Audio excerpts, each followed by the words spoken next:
And Bean is excused. Thank you. Okay. So moving on to approval of the minutes of the January 26th meeting. Are there any corrections to the minutes? Jones moved to Jones second. Thank you. I have a motion and a second. The clerk will call the roll. Council members Edberg, Aye.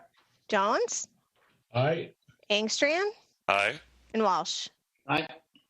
Thank you. Moving on to approval of the agenda. Any additions or deletions to the agenda? If not, do I have a Ms. Heinecker? I'm sorry. Mayor, thank you. And I hadn't let you know this in advance. We just need to simply remove item 10B from the consent. There's just a date change on the resolution that we want to make sure is noted appropriately. So if we could take 10B related to authorization of use of Pavin Park and move it to 9C, that would be great. Perfect. Okay.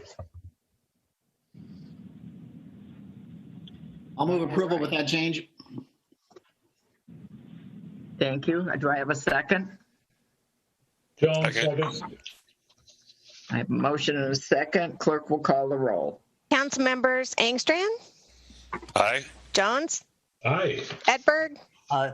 Walsh. Aye. Thank you. Motion passes, and we can now do business. Moving on to visitors and presentations. Tonight, we are very fortunate to have our legislators joining us for a brief commentary, and we have some legislative policy priorities we'd like to give to them. So with that, I would, Senators Uyghur and Chamberlain, do you want to flip for it, or should we go alphabetically? How should we do? Let's go Senator Chamberlain. Hi, what do you want me to say? Good to Made see an executive decision there. Yeah.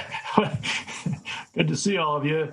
Is there anything you want me to answer specifically? I guess Well, you know, if we kind of allotted each of you 2 minutes if you had something you wanted to discuss with us. Otherwise, you don't have to. So it's entirely up to you. Thankfully, I haven't heard from the council for a while. You guys have been good, so. Well, we try.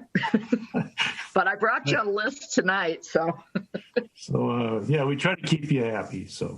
Nothing in particular, Madam Mayor, but I'm sure we'll have some issues that come up. Thank you.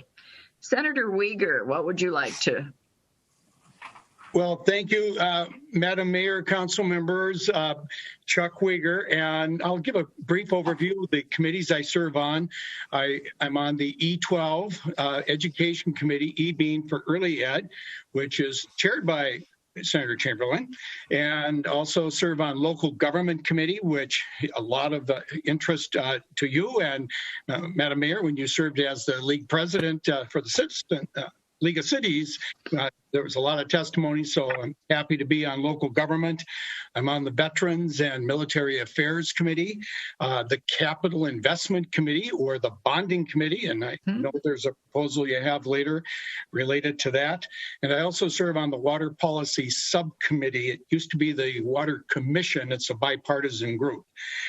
My two top priorities, the pandemic, navigating through it, getting to the other side, and addressing security, safety issues. The primary lens I look through is data science, and that would be priority one. And secondly, to get a balanced budget done on time, and that it be in a transparent process when we get there. I have several other issues, as do the others, but I'll just briefly mention that continuing to monitor the rollout for the lake links around the lake. I give a shout out to former Mayor Harry Mayers, who hopefully is watching this from above as he started that. And, we aren't always forgotten. And so, Harry, we're going to get this done eventually. And we're involved, Ellen, in a couple of meetings this week as we look at how this can get perfected. And so we'll get there. And then secondly, just on the water gremlin, yes, we had a bipartisan agreement for the phase out of the TCE, but continuing to monitor the developments, the very vigilant White Bear Neighborhood Citizens Group continues its efforts. So being on call and watching their recommendations. Thank you. Thank you. Representative Fisher, would you like to join us? Certainly. Thank you, Mayor, City Council. Thank you for the opportunity to be here this evening.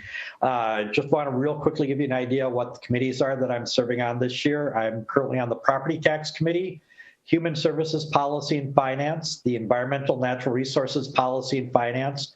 I'm chair of the Behavioral Health Division. I'm co-chair of the Subcommittee on Water Policy, co-chair of the Joint Committee on Housing Affordability.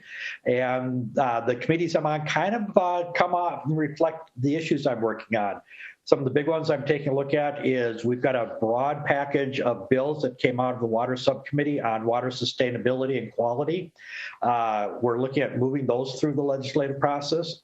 In the behavioral health area, a big focal point that we have is addressing the capacity of the system and the concern about the pending loss of 100 beds at St. Joe's in St. Paul. There's no guarantee they'll be operating after this year. And then another one that I'm focusing a lot of time on is housing affordability and accessibility, which I noticed was one of the points that you folks had in your packet is take a look at what we can do to make sure that we're increasing the housing stock out there for those who want to live in our communities in a wide income range. Thank you. You're welcome. Well, then we'll move on to Representative Walzowick. How are you this evening? Thank you, Madam Mayor, and thank you, City Council. Sorry I was late. I was on a phone call with a colleague for a little while there. That's more important. I will share what my committee assignments and priorities are as well. I'm on the Early Childhood Finance and Policy Committee this year again, as well as the Education Policy Committee and the Legacy Finance Committee. Those are both continuing from my first term. And then in addition, I'm on the Environment and Natural Resources Finance and Policy. I'm the vice chair of that committee as well. So similar to Representative Fisher, a lot of my priorities line up with those committee assignments. I would say number one priority is certainly pandemic, getting through the pandemic, coming out on the other side, recovery efforts on the economic health side, all the pieces we know that need work now that we've seen what's happened over the past year. So that's number one priority. And number two, I would really say I have sort of two main areas that I'm going to be focusing on. One is going to be toxic chemicals. Again, I just can't get enough of toxic chemicals. So I'm taking on some PFAS stuff this session, and then I'll also be doing a pretty large amount of work in the childcare area. I'm the I think our task force is officially sunsetted, but I was the vice chair with Senator Kiffmeyer of the Family Child Care Task Force. And so we have a whole report that came out last week, I believe, that just details a lot of the recommendations that were made from that task force. So I'm going to be focusing on those things on the childcare front and a few other items to try and increase supply and affordability of childcare. I think we've seen more than maybe we knew during this pandemic how important childcare is to our state, our economy, and our workforce. And so I want to make sure that we're working on that issue. Thank you. Well, as you all have received the packet of information that we sent on what our legislative priorities, I thought I'd touch base briefly on those. Number one for us is increasing the deputy register filing fees that reimburse our offices for costs to provide customer service. With the change in MnLARS and now MnDrive, some duties were transferred to the local deputy registers. While the fees were increased by $1 in 2019 from $7 to $8 a transaction, it's proving that things like the Real ID driver's license costs us approximately $17.50, and we are receiving $8 a transaction. So you can see the shortfall in that. And of course, more people want the enhanced driver's license or the Real ID. I know that a bill has been introduced in both the House and the Senate that would raise these fees from $8 to $16 per transaction. So it's currently in the Transportation Committee for consideration. But if it survives and gets out, I hope you will all support this. Another thing that's very important is we're looking at our public safety building project. And when the North Fire Station was built in 1961, we had like a few hundred calls a year. Last year, we did 4,000 runs. So there's been changes in the industry over this past several decades, including health and safety standards that require separate zones for contaminated gear and areas where personnel train, rest, and do reports. Proper air exchange and handling in the station is an industry standard, which did not exist when the building was constructed. The equipment used today has also changed and in many cases needs much larger space. We also would like to construct a garage to house our police vehicles. We have 18 vehicles and we have 4 indoor parking spaces. 2 of those spots are reserved for suspect booking. Today's police squads are equipped with technology and tools that need to stay warm in the winter and cool in the summer. With no indoor parking, squads are left idling to keep them from getting too warm or too cold. In addition to indoor parking of squad vehicles, the department has a general need for secure indoor storage for evidence and equipment. And even more important is the urgency to move forward. It stems from recent concerns related to officer safety, as police departments and police vehicles have been the target of vandalism and violence. In addition to exposure of police squads, the parking area lacks basic security and leaves officers, firefighters, and other staff members exposed to an easily accessible public street as they enter and exit the building. Preliminary estimates for this project are estimated at $10.5 million. If the city were to move forward with a 2022 project, it would be compelled to bond for all associated costs. We will be requesting assistance with 35% or $3,675,000 to help fund the project, which benefits the broader regional service area as we do contract with neighboring communities. The next thing we're looking at is legislative relief for cities impacted by the district court's order on the lake level lawsuit. The judge's order for a complete residential water ban anytime the lake dips below 923.50 and will have to continue until the lake reaches 924 is the most immediate concern. The average lake level as recorded since 1924 is 923.14, which is below the defined threshold. Furthermore, if this ban had been in place, no residential watering would have been allowed for 10 years between 2006 and 2016. It's been demonstrated that a complete watering ban has very little effect on lake levels. Short of creating legislation that would negate that requirement, we would ask possibly that the water level threshold be reduced to 922 feet for the protective level. I know this will raise many concerns and many issues, but I'm just throwing it out there. What was that again, 922? 922, yes, Senator. Thank you, Madam Mayor. So the next one is statewide licensure for massage therapists. Minnesota, Vermont, and Wyoming are the only states that do not regulate massage therapy. I mean, we require it for hair salons, nail salons, barbers, etc. And it's very problematic for our staff to have to go through this process. If we had licensure in place, it would make things much cleaner, much neater, and would be much appreciated. And then this is also very important, support legislation to allow chief law enforcement officers access to the National Criminal History Database. I think it speaks for itself. At this point, we do not have the ability to utilize the resources of the database to conduct background checks for certain business licenses or employment background investigations. Legislation has been introduced to allow access to these, and we would ask that you support this. And the remaining things that are on there are not attached to any specific legislation. We just bring them to your attention as, you know, the contaminated stormwater ponds and opportunities for wealth building through affordable housing are statewide concerns. And then management options for Goose Lake are being explored, and we anticipate a more specific ask in 2022. So now that I've overwhelmed you with our requests, if there's anything that the council or staff can answer or do, or if you need any of us for any reason, please reach out to us. We would appreciate working with you on all of these issues. And with that, if there's any questions, et cetera, or the council has anything they want to add, now would be the opportunity. Seeing Councilmember Jones.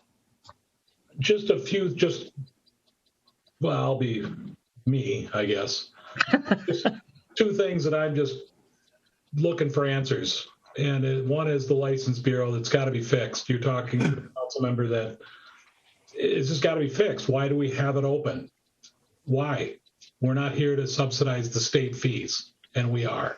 And it's an extremely important part of our community, and an extremely important part of our city hall and the connection that it serves to all of our residents, to local government.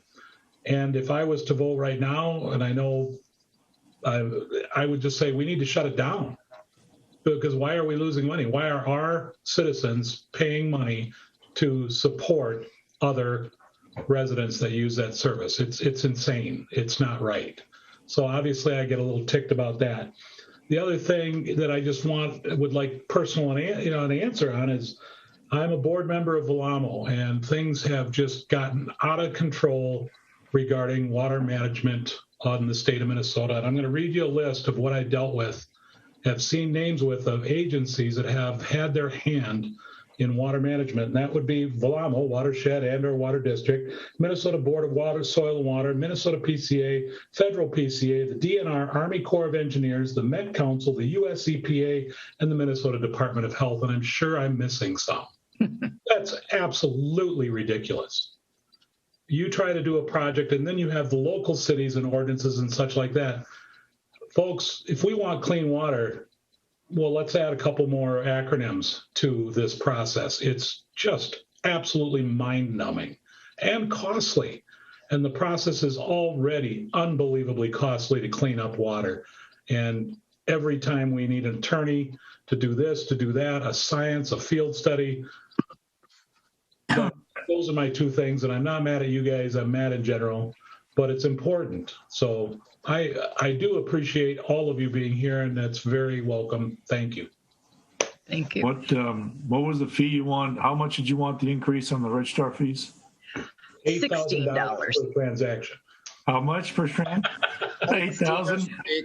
Well, right now we get 8, and the cost is $17.50. So 16 would be very welcome. Okay. All right. I mean, it's pretty hard to do this, and operate continually at a loss. We like having the License Bureau in the city. We feel it's an important component to our services, but as Councilmember Jones said, subsidizing it's not something you can do forever. But I do want to thank all of you for being here. We appreciate you taking your time and coming in. I hope this is a productive session. Senator Uyghur, you had something? Well, yes, Madam Mayor, I just wanted to thank Councilmember Jones for expressing that for the Deputy Register, Senator Jasinski has Senate File 459, and on the question you posed, would you support that? And I have communicated that to Senator Jasinski's office for Velamo, for the need for putting together the plan. I put together some notes, and maybe offline I can share some suggestions. There's some lessons I think that might be learned from McCarran, and we'll leave it from there. And then, Councilmember Jones, I believe your dad passed away not too long ago. My condolences. And I also wanted to share that, if you can see that, I really like that, and that's gives a lot of smiles. So. Well, we won an award, didn't we? Where's Mr. Copied? Aren't we in some calendar or something? There's some recognition. He's on mute, but we are on a calendar that is a national distribution of a calendar to engineers across the nation. And so the month of December. Water tower. Yeah. Yeah. So we can thank Councilman Jones. He is the designer of the water tower bear. I would thank staff and council back for doing. It was a fun project. Doing It something really unique, was. Great. If it makes people laugh, that's a good thing. especially in the year 2020. Oh, yes, it's been a year. So with that, I will let you all go. I appreciate your being with us tonight. And as you know, we'll be in touch, and you be in touch if you need anything from us. So once again, thank you for being with us tonight. Take care. God Good bless you night. all. Take care. Thank you, everybody. Thanks for your service. Moving on to land use, the consent agenda. Oh, yeah. Move to approved, Madam Mayor. Thank Jones? you. Do I have a second? Second. I have a motion and a second. The clerk will please call the roll. Hope you're on mute, Kara. Council members Walsh, Aye. Jones, Aye. Engstrand, Aye. Bean. Aye. Edberg. Oh, Bean, Edberg. Aye. Thank you.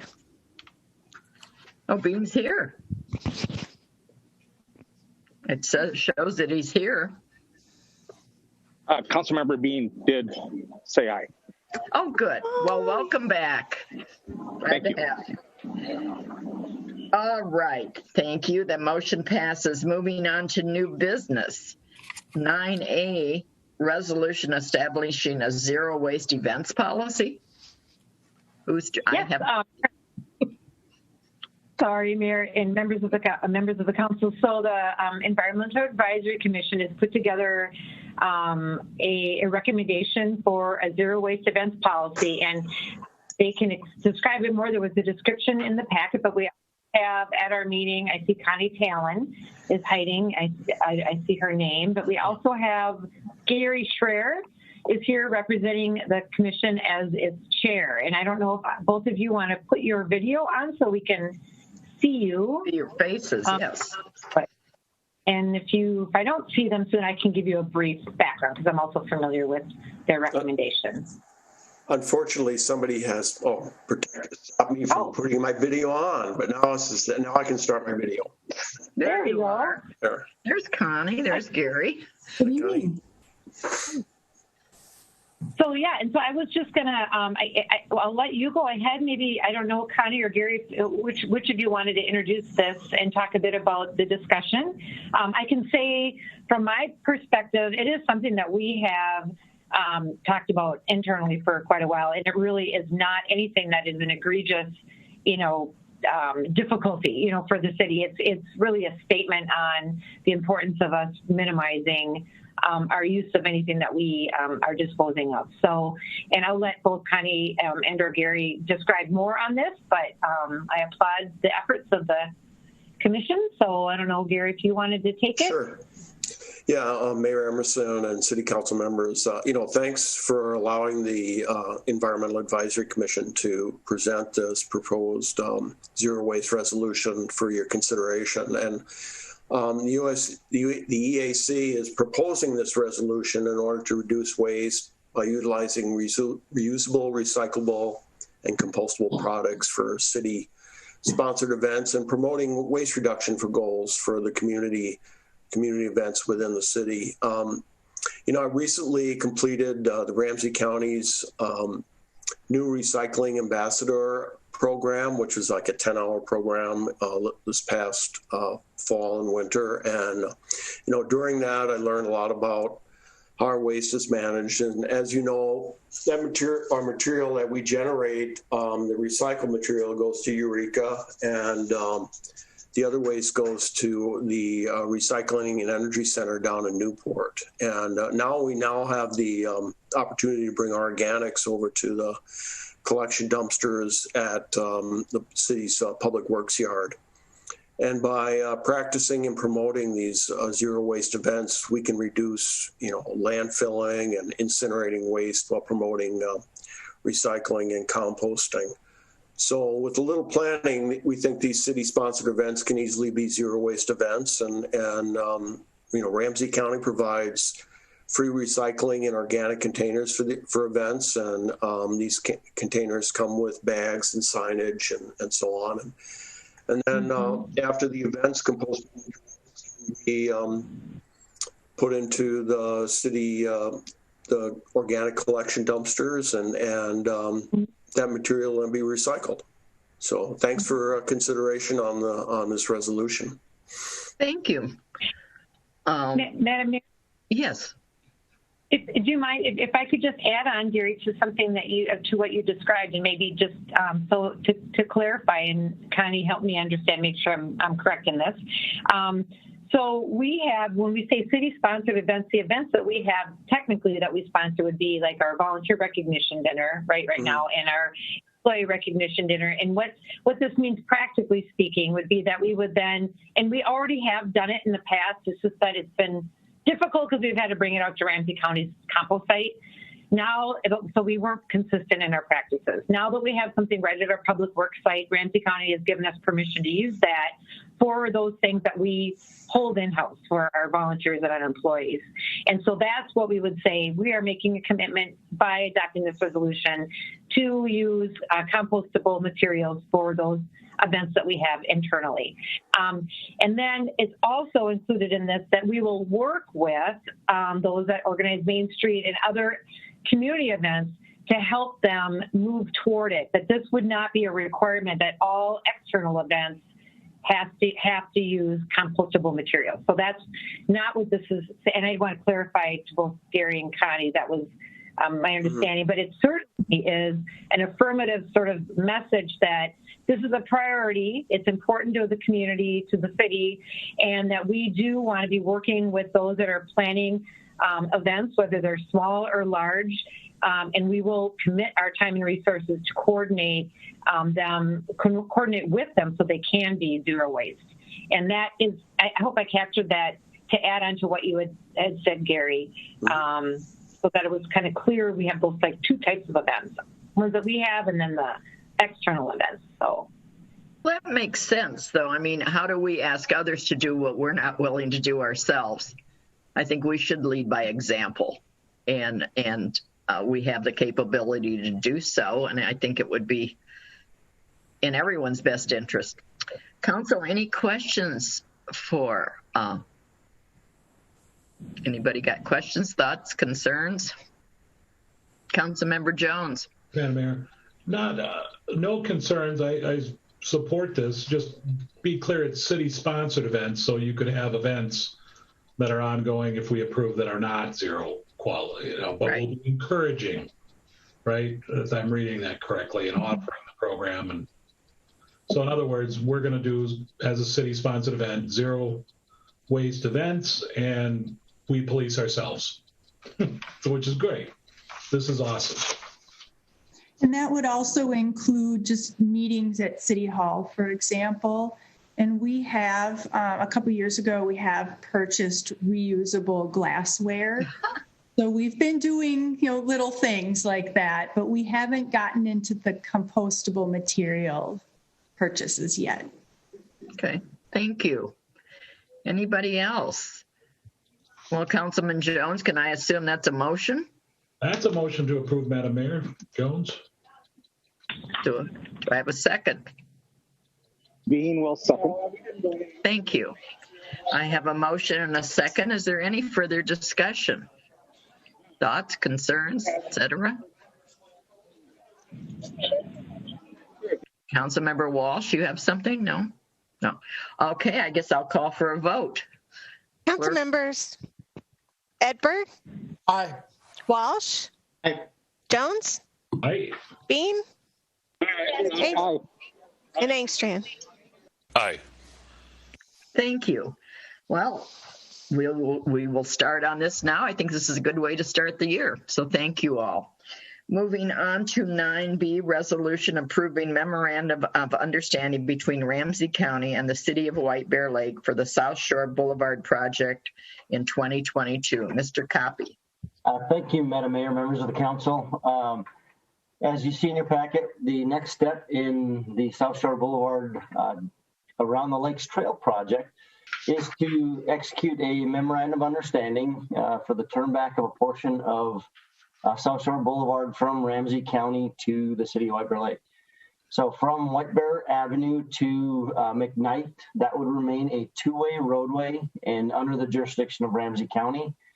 The memorandum of understanding would lay out that Ramsey County would transfer jurisdiction of South Shore Boulevard to the city of White Bear Lake from McKnight to Bel Air. The memorandum of understanding would also lay out how the project would be funded. So we would follow the typical county cost share policy for the portion that will remain under their jurisdiction. And then the section that we would take as a turnback would be completely covered by the county. So all costs would be paid for by the county for that segment. In addition, they would also fund a future mill and overlay project, which would extend that life to that 25 to 30 year lifespan that we had requested. So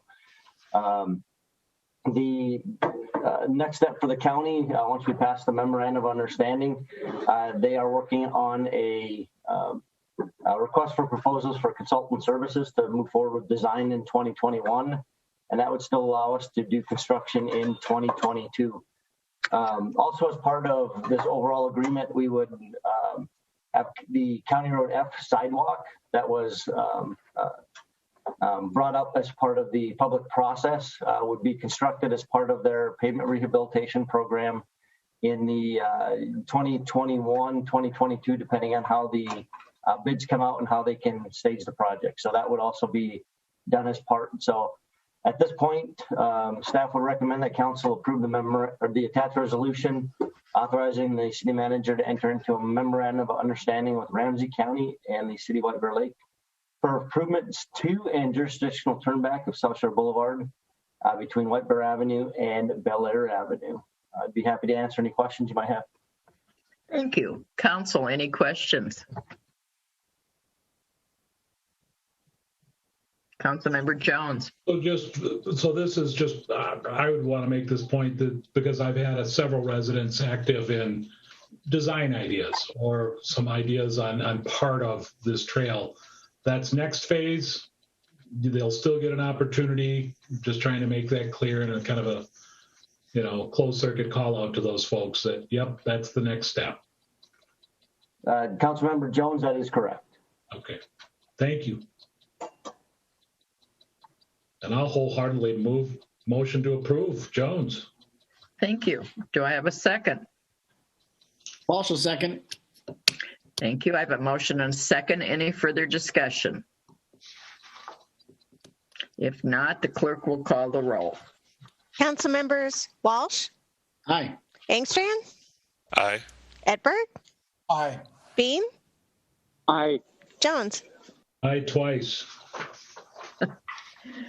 Thank you. Motion passes. Moving on to resolution authorizing food trucks at Podvin Park. Who's Yes, taking? Mayor, well, this is, I think, the third shot at hearing this, but there was originally an event planned in January, and they moved that because of COVID restrictions to February, and it was supposed to be held this coming weekend, but the really cold temperatures, of course, changed that. They decided to change plans, and it will be held February 20th. So the resolution is just updating the date to February 20th from the February 13th, 14th date. So with that, everything remains the same. Thank you. Do I have a motion? Engstrand moves to approve. Do I have a second? Thank you. I have a motion and a second. Is there any further discussion? If not, the clerk will call the roll. Council members Bean, Aye. Jones, Aye. Engstrand, Aye. Edberg, Aye. Walsh. Aye. Motion passes. Thank you. Moving on to the consent agenda. Move to approve, Jones. Second, Walsh. Thank you. Clerk will call the roll. Council members Engstrand, Aye. Jones, Aye. Walsh, Aye. Bean, Aye. Edberg. Aye. Motion passes. Thank you. Moving on to discussion, the sidewalk snow removal policy. Mr. Copy. Thank you, Madam Mayor, members of the council. So we just wanted to, I won't repeat everything that's in the memo, but would be happy to answer any questions. We just wanted to bring this forward to you as each and every winter we get calls and both positive and negative about our sidewalk snow removal policy. I just wanted to remind council of some of the history of how we got to where we're at today, and also provided to you in the memo our existing sidewalk snow removal policy. So the way the ordinance currently sits is the city is responsible for that snow removal on our sidewalks and trails. Residents obviously can, go above and beyond and do additional snow removal.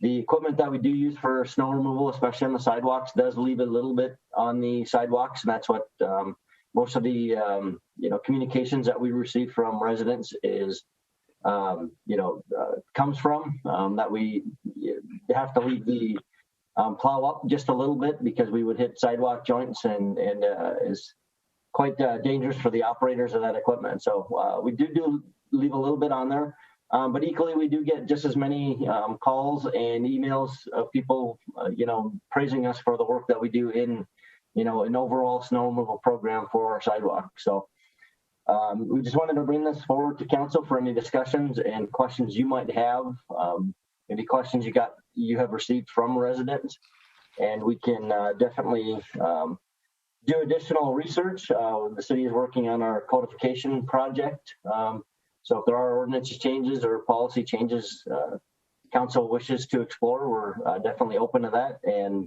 we'd be happy to answer any questions. Thank you. Council, any questions, concerns, comments? Are we content to leave it as is? Madam Mayor. Councilmember Edberg. Thank you, Madam Mayor. I don't like the current condition. I don't have a better solution. I walk many of the sidewalks in my area, and frankly, I can't walk on them most times. Ice, snow is, while it's only a little bit, it's enough to significantly impede. It's actually dangerous to walk on many of the sidewalks, I find. It's causing me to reevaluate whether or not we ought to have whether we ought to be increasing the number of sidewalks that we build when we do street reconstruction. Because I'm not satisfied with the public experience that we provide, but I don't have a suggestion for how to do it better. I completely understand that Public Works is doing the best they can with the staffing and equipment that they have, and the nature of sidewalk joints and all of the heaving and other things that go along with it. I get it. I can't offer something better, but our sidewalks are mostly are not easily walkable for a good 3-4 months of the year, maybe more depending on the year. So that's just my observation. Thank you. I mean, I don't disagree with you, and sometimes I think some winters are worse than others. I think this has been a bad winter. I mean, I see it on my driveway. I see it, I think it's, but is there something, could people throw some salt down on the sidewalks in front of their house?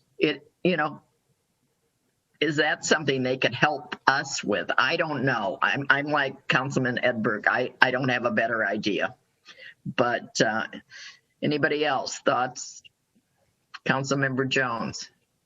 Well, it's like tonight's hitting every one of my neck pains. I appreciate, I cannot disagree with Madam Mayor or Councilmember Edberg. But it is something I will, as long as I'm in this chair, on this meeting, on this council, I will fight against any type of ordinance loudly, because I just think it's unbelievably unfair to just pre-warn anybody to say, hey, we're going to start, ticketing people that don't shovel the sidewalk when arguably 80% of the community does not have a sidewalk and 20% does. It's extremely unfair to put that onus on the people just because they live on a road with a sidewalk. So, but stepping in, there's got to be a better way. Paul, I'm curious to follow up. I drove around Maplewood and noticed their sidewalks were superior in condition to ours. And I just wondered, I don't know why. Maybe they do have a resident. Maybe they, have an ordinance that will fine ticket folks that don't. I don't know why. I know ever since I've been over here at my parents' house a lot for the last couple months. And yeah, it's like, if you can get after it quick, I don't mind doing the shovel, but I certainly understand people that don't. But there has to be a better way. We've got to find a way, because when I see people walking down Cedar Avenue, and it's a double-edged sword too, because the sidewalks are unwalkable in some places. So they go to roads and will walk on Cedar Avenue, which is a main artery street. And what double downs on that is, to be honest, Paul, we're not plowing curb to curb as much as I think we can. I know on my small street of Lake Ayres, I currently have 6 feet out in front from the curb at the corner, 6 feet that I've on purposely not shoveled or snow blowed away because I'm a little miffed. So I'm making a point. So we got to do a better job at that, but that takes time and resources, and I understand that. So is there something that we can look at as a long-term plan that says step by step? I also would encourage, I don't think this walking thing is going away. COVID has increased this dramatically. Being on Cedar Avenue, I mean, if you can see, my office has moved. I moved over to my mom's house to be closer to her during the workday. And I sit there and look out my window, and 2-3 people are walking by the house an hour in this weather. Yeah. So I don't think that's going to change. So I think we better change with it, and it will cost us money. And if we want to do something different, if there is a better way, let's look into it. The option is always to not do that, but it doesn't hurt to start investigating. And again, I don't know what it is, but I'd also like to look at our parks like Rotary, Stellmacher, Lakewood, anything that has trails. I've had a few people comment to me about, hey, why aren't those being plowed? And so I went out and walked, and Paul, we already talked about this a little bit, and it was just a comment, not a thing. And I'm like, yeah, kind of, it doesn't surprise me. I just never thought about it. Well, this is not a trend. I think this is here to stay. And this is all part about making our community walkable, livable, closer. And now you got, reading the paper, you got a city like Hugo that's trying to fabricate that. Nothing against Hugo. I appreciate that greatly. What they're trying to do to create that center that we already have. So I think it's worth a lot more investigation than what we're kind of going towards. Like, well, I don't know what else to do. Well, I don't either. Kevin, you're not wrong at all. Yes, thank you. What can we do? What are our options? How much does it cost? I mean, I'd look at saying, hey, and the schools. I mean, you guys have heard me complain again about Wiper Avenue. The 2 times a year, 3 times a year, where Wiper Avenue and the schools don't close. The kids are literally walking in Wiper Avenue. They have no choice to get to school. That's unacceptable. But yet I understand why that happens. But we can't keep asking the same question every couple of years and expect a new answer when we don't do the next step. Let's do the next step. So I'd propose that we subcommittee something. Let's move forward. Let's be creative. Madam Mayor? Please. Yeah, just a couple of quick comments, I guess. One would be, and Dan, you're correct, when you look at Maplewood, they actually do have an ordinance that requires the residents to shovel. So we have to be really, and I get it. You see those sidewalks, and that's because the people that live in those communities are being asked to go out and get that thing cleared. And clearly the direction, and you reinforced it, of our council and our city has not been to have that ordinance, because it causes us a whole nother set of issues, right? And we recognize that. So, but one thing, in the interim, and your idea of a task force, because we talk about equipment. Well, we have good equipment. I mean, the council has approved the purchase of really good equipment, and it's just a matter of how far can you get it down, right? So Paul reinforced that. We have a full complement of staff to do it, but they can't get the sidewalks the same day they do the plowing. So do we look at, the alternative would be to get a whole additional separate crew to focus on sidewalks and hire people to do that. But seriously,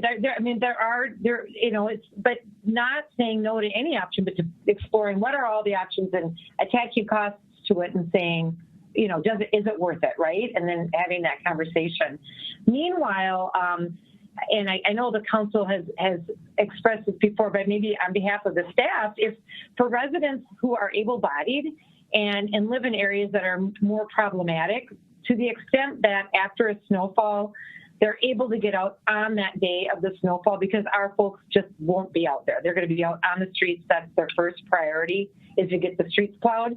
If they're able to get out there as the snow is flying and help clear the sidewalk in areas in front of them, that would just be an ask. It isn't a requirement. But that's in the interim what will help us, but certainly it isn't a long-term solution. I will say this in defense of our little sidewalk, snow thrower. It's probably more than that, but you know what I mean. When it does leave down that 2 inches, it is so easy to clean up. I will say that. Notice I'm not emphasizing what or counting against what Madam Mayor is saying, is that, get out and do it. And even when I've gone through now 3 or 4 snowfalls now, making sure, do the sidewalk, and when the thing comes by, I've had people complain saying, well, it just makes it worse. I had a clean sidewalk. No, it's not true. It really isn't. It leaves a little bit of debris, but it's certainly nothing to write home about. So. Well, I think that's the thing. It's never going to be down to the bare pavement. Nobody's going to, even somebody, well, maybe somebody with a shovel at their own house, but basically it's not going to be. I don't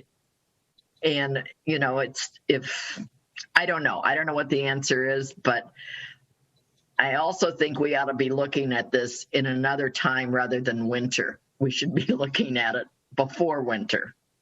Well, I know this is when all the complaints come and everything, but why don't we do it earlier rather than later? Because staff is already busy trying to clean the streets and everything else already. Yeah, and Madam Mayor? Yes, please. I'm not suggesting we do anything different going forward right now. No, I'm not either. Yeah, I think what we do is amazing, and it's more than other communities do, obviously. But there's a few others like us, but not a lot. This trend is not going away. The residents, I think we will continue to hear more and more, and at least if we can say we asked and answered and we took a deeper dive, that we have the information, whether or not we act on it. And again, I can't criticize anybody if we don't act on it. I totally understand. What do other communities? I get it. I probably would vote the other way, and that's okay. So basically at this point, we're kind of saying we don't want to change the policy, but maybe take a look at tweaking it. How's that? Does that make sense? I think it needs more to tweak, but. Councilmember Edberg, you want to say, you're muted. You're muted. Thank you. I don't know that tweaking. It's like we need to wrestle or have restated for us what are our alternatives and the costs of those alternatives. That's and if nothing else, that would give us the information to give our residents here's what we're not doing and why we're not doing it, and this is what it would cost, and what would you do? So I kicked this conversation off. I kind of apologize for it in a way. I find that I walk on the side of the street. I walk down the County Road E. I walk down the middle of the residential streets and move over if there's cars coming. And during the daylight hours, that mostly works. So our residential streets have been plowed well, I think. I continue to appreciate that our crews are out and have the streets cleared by a reasonable hour in the morning. Obviously, it's dependent a little bit on when the snow is coming, but I think the crews, at least in the streets that I watch and my ward, our snow plowing of the streets is done quite well, and knocking down at the intersections, etc. So for those willing to walk in the street, fine. And most of our residential streets work just fine. Some of our major arterials, I worry about oncoming traffic and that kind of stuff, but that's the life of a pedestrian. So anyway, but I guess my point is it's not just a tweak. I think it does going to require a whole lot more consideration of equipment and staffing. Thank you. Well, that give you some indication where we are, I suppose.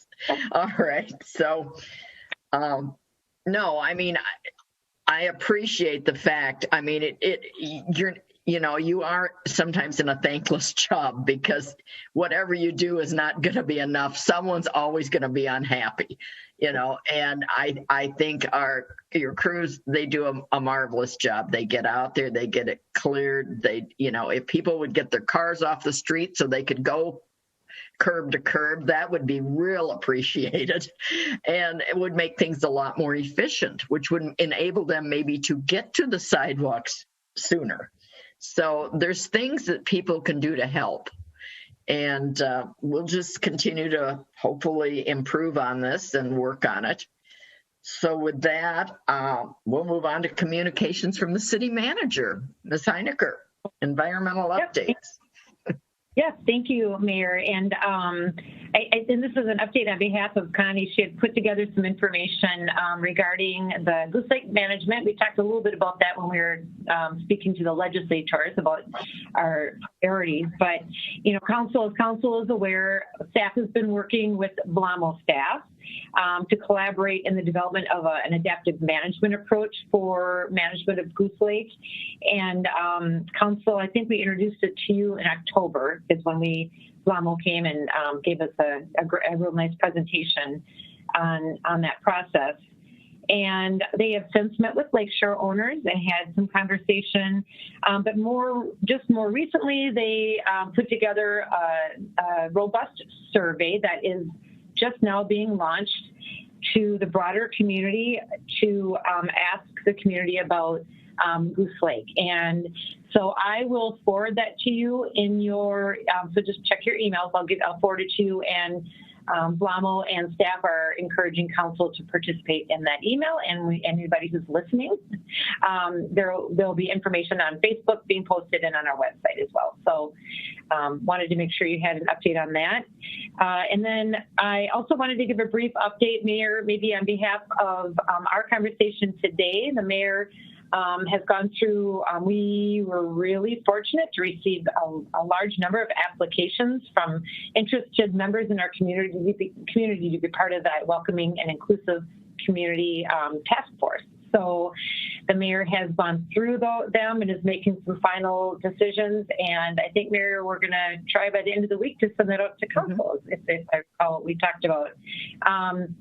Some real great work being done in advance of our first meeting on some survey work that we want the task force to review before it's sent out, and also a platform for community conversations that we're developing. All of that work will be ready for the task force to mull over and make decisions about, along with other tasks that will be given to them as a group. So more to come on that, but I just wanted to make sure you had an update. I'm sorry, Mayor, did you want to add to that? Yeah, we're going to start the first meeting in March instead of February. Yes, thank you. We want to make sure that we're ready to go with all the right information and good information. And then I think that was all I had for my updates, but we do have, Paul, you may have a few if you have anything further, and I know Ann has a few updates. I do not have anything further tonight other than to reiterate what the mayor had said, and any help is greatly appreciated on folks as they, clear sidewalks and things like that. So again, anybody out there willing to do that extra work to help us out was greatly appreciated. And move your cars. We're as we get more snow. So that's all I have tonight. Thank you. Ms. Kane, you have something for us. I do. I've got a couple of items that I'd like to update the council on. As you may recall, staff has been working with the developer, T.E. Miller, looking at the Third and Cook opportunity site, the municipal parking lot and the home that they have under contract. As we reported, I think at the last council meeting, they are planning a neighborhood outreach meeting prior to formal submittal. That was planned for mid-February. And in advance of that, staff reached out to Main Street. We did want the opportunity to, at the staff level, to present the concept to them. So when word got out or some buzz in town, that's those folks at the Main Street meeting were also made aware of this project. There was lots of conversation, lots of feedback. Staff has had a number of calls since. There's a lot of information flowing out there, some correct, some incorrect. And so I welcome calls from our community, our Main Street folks, for any clarification, because there was a lot of information that was shared at the Main Street meeting. It is not an insignificant redevelopment proposal. Yesterday, we did hear from the developer that the neighborhood meeting has been set for next Tuesday night. That is the developers meeting, and they'll be sending out notices to all property owners within 500 feet of the site. Also, staff will be going to Thursday's Economic Development Corporation meeting. They have talked for a number of years about parking in the downtown area, so we will be updating them as well. And Thursday afternoon, we have a meeting scheduled with property owners in the downtown to also bring them up to speed on what we know at this point on the proposal. We are going to ask the developer to also schedule a follow-up meeting with Main Street, just because there were lots of questions that at the staff level we just don't have at this point. I don't know if the developer will have that anytime soon, but I think just want to let the mayor and council know about those steps that we're going to be taking. And that's, just timeline, as we've indicated to folks that we've met with from Main Street. We would not anticipate a formal application, at least till late spring, early summer. They would be looking for zoning entitlements for the apartment complex and the parking structure at that time. However, as the mayor and council may recall, any sort of project that is going to be financially feasible will also require grant funds through a competitive application process with the Met Council, and that decision would not be known until early November at best. So there's a lot of things that would need to fall in place to make this proposal feasible. And so if it does fall into place, it would be, over the next 6 to 9 months, and then with anticipated construction not till spring of 2022 to get underway. But just wanted to update the council with regards to that. And then I also have been working with our Housing and Economic Development Coordinator on launching the Housing Task Force that kind of goes hand in hand with the Welcoming and Inclusive Committee that the council has spearheaded this year. As you will recall, we did the housing study, with Maxfield back in 2019. We had hoped for a much different 2020 and had a very different plan, work plan envisioned. In response to that, we created a video because of the challenges of getting out and meeting with our civic groups, our places of worship, et cetera. It just wasn't feasible. So we, pivoted our energies and worked with a wonderful video production firm associated with the University of Minnesota and came up with a video to get word out to our community, to our residents, our businesses, our places of worship, our civic groups about the housing task force, the housing conversation we want to have. And we do have a video to share. It also then concludes with a link to a survey that we're really hoping will get widespread interest. We've done a number of surveys this year and we keep learning each one. It really is a science putting together good questions to gather the information and data to inform the conversation. So hopefully we'll do our best to get that out. And then we also have an application, as City Manager Heinecker mentioned and Mayor Emerson. They've been going through applications for the other housing or welcoming and inclusive committee. The Housing Task Force will also seek applications from a diverse, broad section of our community to be represented at the table, as this group will explore, data, studies, work with industry representatives to inform policies and goals for the council's consideration. That will be something that we tackle over the next 6 to 9 months. They'll be meeting monthly as well. And we will have a couple of community forums. Who knows if they'll take place in this format, in a Zoom format, or if we'll be live, hopefully before, the end of summer is kind of the light at the end of the tunnel, perhaps, that the vaccine will be widespread. So lots to update the council on. I'd be happy to answer any questions that you might have. Thank you. Council, any questions for Ms. Kane? Madam Mayor? Yes. If council is interested, I have the video on cue here to play. Have you had I don't know if the council's had a chance to see it. We did send it out via email. So if you have seen it. I didn't look at it. I saw that I was going to look at it tomorrow, but you guys want to see it? Okay. It's 5 minutes long. But it's 4 or 5 minutes long, just so you know. We can handle that, can't we? It flies. All right, I will. Skip the intro. Move right into it. All right, here we go. I'd like to shape the future of housing in the city of White Bear Lake for a few minutes to find out how you can do that.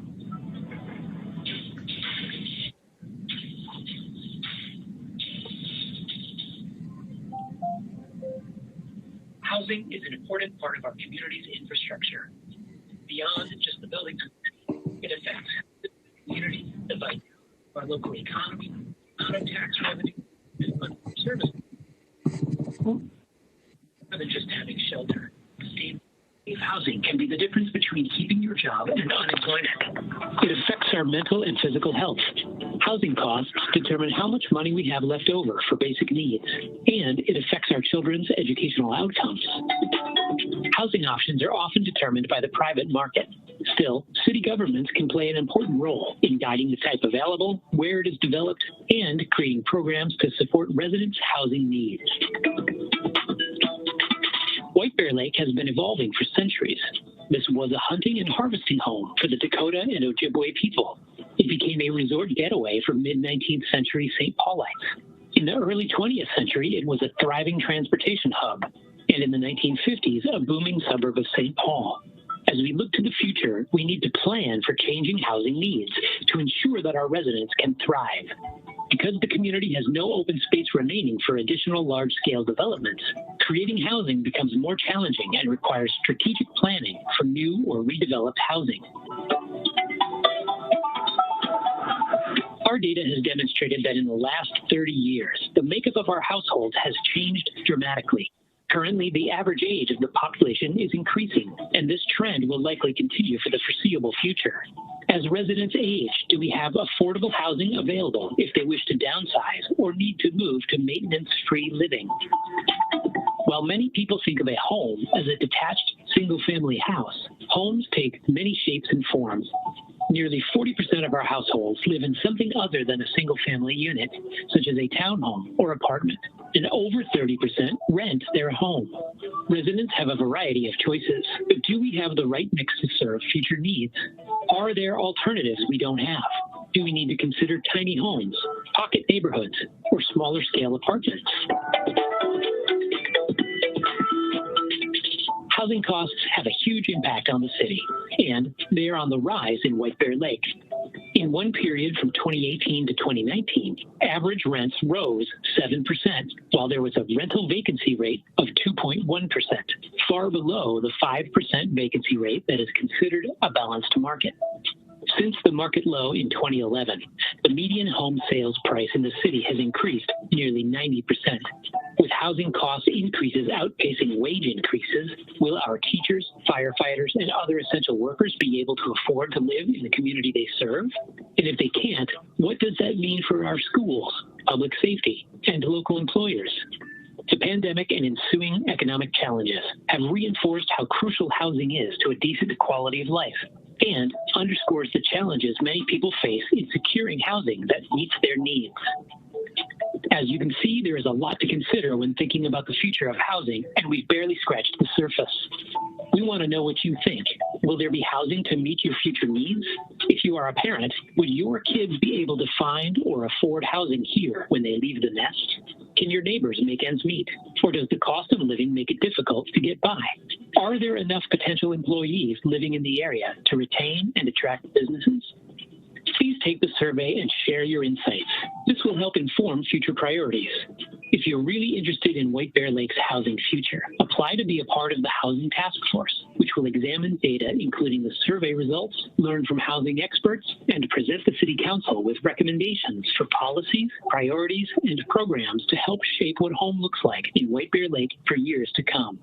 Visit whitebearlake.org/housing to learn more about the survey, housing report, and housing task force.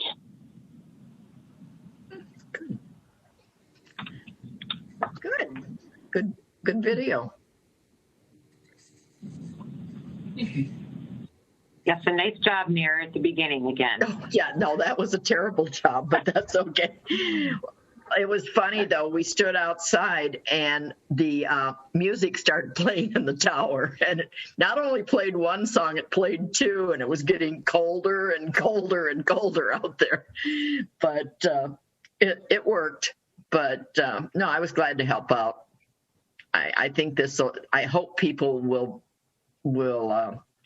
join your policy committee. I think it's an important one, and this is a way for people to have input and make a difference. So I'd encourage anybody that's out there to please do that. And also, if anybody's got concerns about the proposal at Third and Cook, I would encourage you, sorry, Ms. Kane, but I would encourage them to call you, because it's quite easy for somebody to say the wrong thing and pass it on, and then it snowballs into this large story that isn't necessarily correct. So please reach out, because she and staff are more than happy to clarify or listen to your concerns, whatever it is.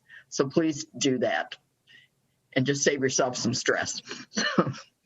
So with that, do we have anything else tonight? I don't think so. I would entertain a motion to adjourn.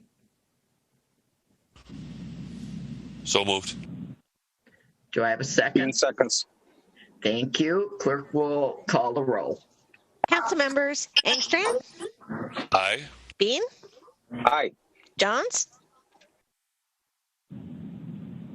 Councilmember Jones, you're on mute. You're muted.